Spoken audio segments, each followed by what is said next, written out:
Good morning students. आज हम नया चैप्टर स्टार्ट करने वाले हैं, cell cycle and cell division, कोशिका चक्र और कोशिका विभाजन। हमने सेल थ्योरी या कोशिका सिद्धांत के बारे में तो पहले पढ़ चुके हैं और इस सिद्धांत के अनुसार एक कोशिका का निर्माण पहले से स्थित कोशिका के द्वारा ही होता है और इसी प्रक्रिया को जब एक कोशिका से नई कोशिका बनती है, 2 कोशिकाएं बनती है या 4 कोशिका बनती है, जैसा भी है, तो इस प्रक्रिया को ही कोशिका विभाजन कहा जाता है। प्लांट्स में कोशिका विभाजन का अध्ययन स्ट्रासबर्गर ने और एनिमल्स में कोशिका का विभाजन का अध्ययन जो है वो डब्ल्यू फ्लेमिंग ने किया था। उन्होंने इस विस्तार से इनके बारे में समझाया था। एक कोशिका बार बार विभाजित होती है और एक बहुकोशिकीय जीव का निर्माण कर देती है। जब कोशिका बार बार विभाजित होकर अलग नहीं होती, एक दूसरे से जुड़ी रहती है, तब बहुकोशिकीय जीवों का निर्माण होता है।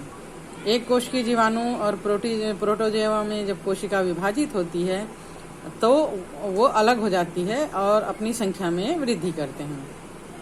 क्षतिग्रस्त ऊतक बहुकोशिकीय जीवों में उसके स्थान पर कोशिका विभाजित होकर नई नई कोशिकाएं बनाती हैं और इस प्रकार उस क्षतिग्रस्त भाग को सही रिपेयरिंग करने का काम करती है। इस प्रकार सभी जीवों में कोशिका विभाजन एक बहुत ही महत्वपूर्ण प्रक्रिया है, इम्पोर्टेंट प्रोसेस है। बहुकोशिकीय जीवों में अधिकतर कोशिकाओं में वृद्धि और पुनः विभाजन होता है, लेकिन जंतुओं की तंत्रिका कोशिकाएं, पेशी कोशिकाएं, पादपों की रक्षक कोशिकाएं विभाजित नहीं होती। सभी जीवों की सभी कोशिका में कोशिका विभाजन की प्रक्रिया एक समान होती है। कोशिकाएं वृद्धि की प्रावस्था से गुजरती है।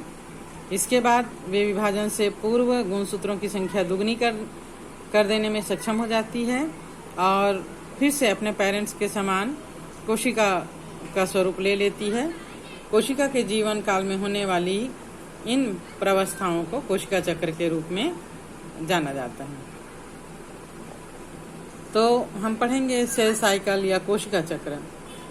जैसे कि अभी हमने बताया कि एक पुरानी कोशिका जो है, पहले से बनी हुई कोशिका विभाजित होती है और विभाजन होने के पश्चात इसमें गुणसूत्रों की संख्या पहले स्थित कोशिका के बराबर हो जाती है और फिर इसमें विभाजन की क्षमता आ जाती है ना। तो कोशिका के विभाजन के अंत से दूसरे विभाजन के अंत तक का जो चक्रीय प्रक्रम होता है उसे ही सेल साइकिल या कोशिका चक्र कहा जाता है।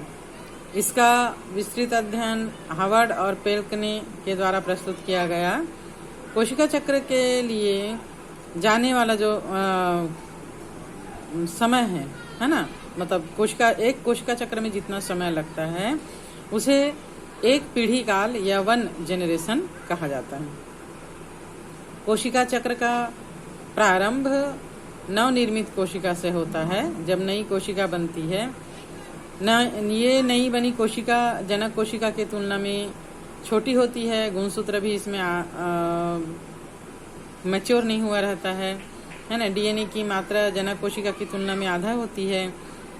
तब डीएनए जो है वो डबल होता है और जनक के समान होता है। कोशिका का जो बाकी पदार्थ है, जैसे जीव द्रव्य, प्रोटीन, एंजाइम्स वगैरह हैं, बाकी कोशिकांग हैं, माइटोकॉन्ड्रिया, क्लोरोप्लास्ट, अंतःप्रद्रवी जालिका, ये सब भी जनक के समान होती है। इन सभी केंद्र की पदार्थों का निर्माण होता है। कोशिका द्रव्य पदार्थों का संश्लेषण होता है और फिर ये वयस्क कोशिका के आयतन के अनुसार हो जाता है। 9 कोशिका से 4 गुना अधिक वयस्क कोशिका का आयतन होता है। डीएनए प्रतिकृति के कारण इसकी मात्रा दुगनी हो जाती है। अब क्या है, ये परिपक्व हो जाता है। तो ये परिपक्व वयस्क कोशिका फिर से विभाजन के लिए तैयार हो जाती है। इस प्रकार कोशिका चक्र में 2 प्रमुख अवस्थाएं, एक तो अंतरावस्था और कोशिका विभाजन अवस्था होती है। अंतरावस्था में सभी चीजों का संश्लेषण होता है और कोशिका विभाजन में फिर उस कोशिका का विभाजन होता है। उच्च पौधों और प्राणियों में सामान्यतः कोशिका चक्र में 10 से 24 घंटे तक का समय लग सकता है। ये अलग अलग प्लांट्स और एनिमल्स में अलग अलग इसका टाइमिंग होता है। सामान्यतः 30 डिग्री सेंटीग्रेड पर ये 10 से 12 घंटे होता है, लेकिन अधिकतर में ये 18 से 24 घंटे तक का समय लिया जाता है। इसमें से लगभग 1 घंटे का समय एम प्रावस्था अर्थात विभाजन के लिए होता है, मल्टीपल फेस, है ना। और शेष समय जो है वो अंतरावस्था के लिए उपयोग में आता है, जबकि सभी चीज़ों का फिर से वयस्क के समान एक नई बने कोशिका के अंदर संश्लेषण होते रहता है। प्रोकैरियोटिक कोशिकाओं में कोशिका चक्र केवल 20 से 30 मिनट का ही होता है। जितने भी जो प्रोकैरियोटिक कोशिकाएं हैं ना, जैसे बैक्टीरिया वगैरह हैं, है ना, जीवाणु वगैरह हैं उनमें, क्योंकि इनमें विशिष्ट केंद्रक होता नहीं है, केंद्रक के चारों तरफ केंद्र की झिल्ली होता नहीं है। डीएनए जो है वो कोशिका द्रव्य में ही होता है और इस प्रकार क्रोमेटिन का संगठन निम्न स्तर का होता है, इसलिए इसके विभाजन में अधिक समय नहीं लगता। हर 20 से 30 मिनट में प्रत्येक जीवाणु जो है विभाजित होकर डबल हो सकता है। तो आज हम इतना ही पढ़ेंगे। नेक्स्ट डे जो है वो कोशिका चक्र की प्रावस्थाओं के बारे में पढ़ेंगे।